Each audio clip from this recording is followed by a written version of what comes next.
Kəndlər, qəsəbələr yenidən qurulur, yaşayış məhəllələri yenidən salınır, məktəb, bağça, xəstəxana, bir çox sosial obyektlər yenidən inşa olunur. Bir sözlə Kəlbəcər yenidən canlanır, yenidən dirçəlir.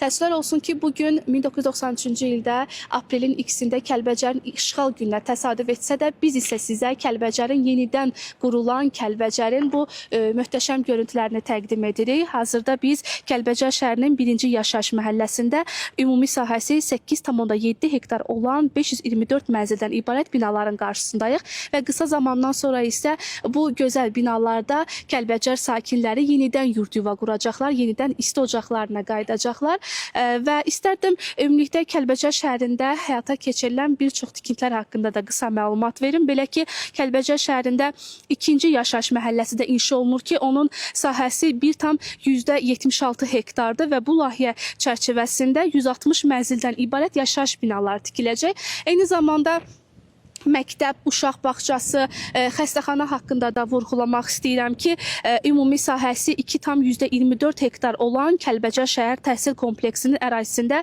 528 şagirdlik ümumi təhsil orta məktəbinin və 8 yerlik uşaq bağçasının, 7 peşə təhsil üzrə emalatxana və 70 yerlik yataqxananın tikintisi də tamamlanmaq üzrədir və qısa zamandan sonra isə artıq Kəlbəcərin balaca fidanları bu təhsil ocaqlarında yenidən təhsil davam etdirəcəklər.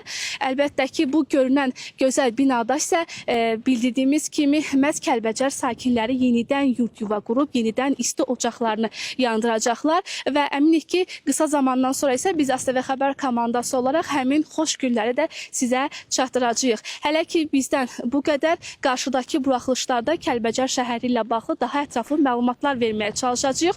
Buyurun, söz yenidən sizdədir.